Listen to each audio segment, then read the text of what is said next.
Hello YouTube and welcome to elmonzon.com.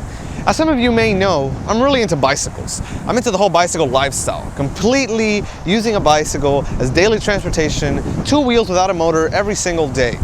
In this new series called Cycle 305, I'm going to bring you along on some of the rides that I do regularly, going to work, picking up groceries, going to see friends.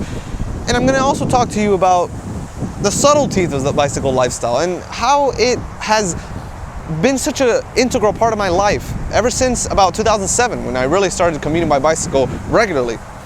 But in this first episode, I want to talk about the bike, which is, along with me, going to be the star of the show here. This is a Trek Elance 330, 1987, 12-speed road bicycle. It was a mid-grade product when it came out. It's not top of the line, it's not bottom of the line either. It's got some neat components on it for its time. It's made out of 531 Reynolds tubing, and I mean, wow, you can tell this bike is old, but let me tell you, the ride on this is incredible, especially given the fact that it's a road bike. It's not really supposed to be very, very comfortable, but it is, and especially for commuting. Of course, there are some things that I've done to it in order to make it more comfortable. Number one, so these drop bars are original, but I want to mention them for a second. A lot of people that I know that commute on bikes, they use either cruisers or flat bar hybrid bicycles. And they might say that these kind of drop bars are actually more uncomfortable for riding, but that's actually not the case. The main reason why is the fact that these are curved this way gives you a lot of different positions when you're commuting. When you're riding for 30 minutes, an hour plus, you want to be able to shift where your hands are at in order to maximize comfort. When your hands are in one place all the time, they're going to get uncomfortable, and these give you a lot of different positions. You can put them right here, you can put them here, you can put them here on the hoods, or you can even bring it down here when you're really hauling butt and you need to get somewhere. That's going to be the position that gives you the most speed. So I really like those bars.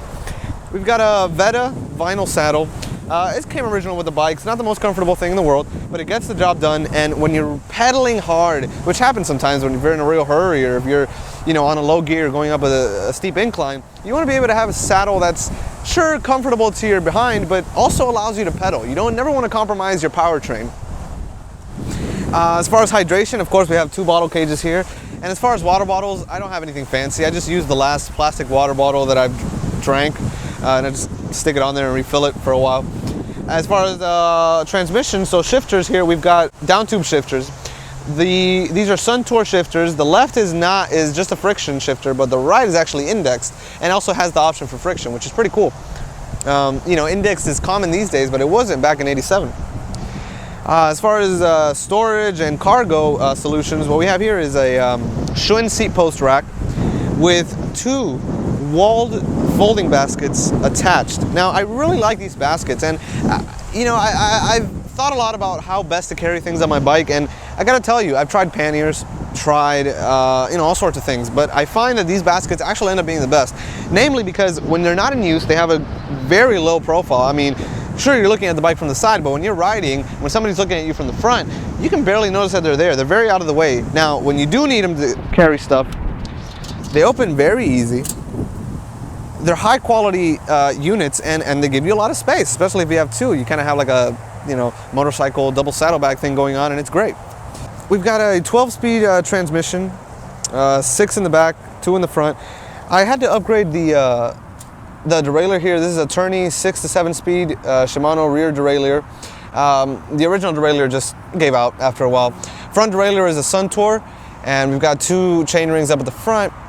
And I probably missed that initially, but we've got a very nice, very reliable, specialized kickstand over here.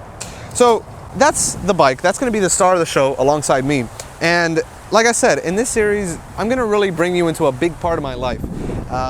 Like I mentioned, ever since 2007, when I first rode a black BMX bike that was not my size at all to summer camp, the first day I remember I commuted on the sidewalk mostly, but I remember the camp was kind of far from my house, so I rode through a bunch of different neighborhoods, and I remember that day that was like, wow, I could actually do this. I could actually ride this bicycle to get myself places. Of course, back then I didn't have a car, so it was even more appealing.